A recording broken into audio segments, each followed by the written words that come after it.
Hi. GI tract and digestion பற்றி பார்க்கலாம்.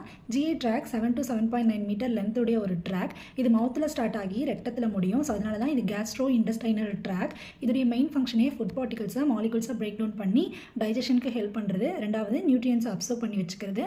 மூணாவது அன்டைஜஸ்டட் ஃபுட் பார்ட்டிகல்ஸை எலிமினேட் பண்ணுறது. மவுத் தான் GI tract உடைய ஃபர்ஸ்ட் ஆர்கன். இந்த மவுத்தில் தான் டைஜஷன் ஸ்டார்ட் ஆகும். நம்ம சாப்பிட்ற ஃபுட் பார்ட்டிகல்ஸ் சூவிங் நம்ம மெல்றனால குட்டி குட்டி பார்ட்டிகல்ஸாக மாறிடும். அந்த குட்டி குட்டி பார்ட்டிகல்ஸ் எல்லாம் டைஜஸ்டிவ் என்சைமோடு சேர்ந்து ஸ்வாலோவிங் முழுங்கி நெக்ஸ்ட் ஈசோஃபேகஸ்க்கு டைஜஷனுக்கு போயிடும். நம்ம ஃபுட்டை பார்க்குறனாலையோ ஸ்மெல் பண்ணுறனாலையோ சாப்பிட்றனாலையோ அல்லது அந்த டேஸ்ட் அந்த ஃபுட்டில் உள்ள டேஸ்ட்னாலையோ நமக்கு சலைவரி ரிஃப்ளெக்ஸ் ஸ்டிமுலேட் ஆகி சலைவரி கிளாண்ட்லேருந்து சலைவா ப்ரொடியூஸ் ஆகும்.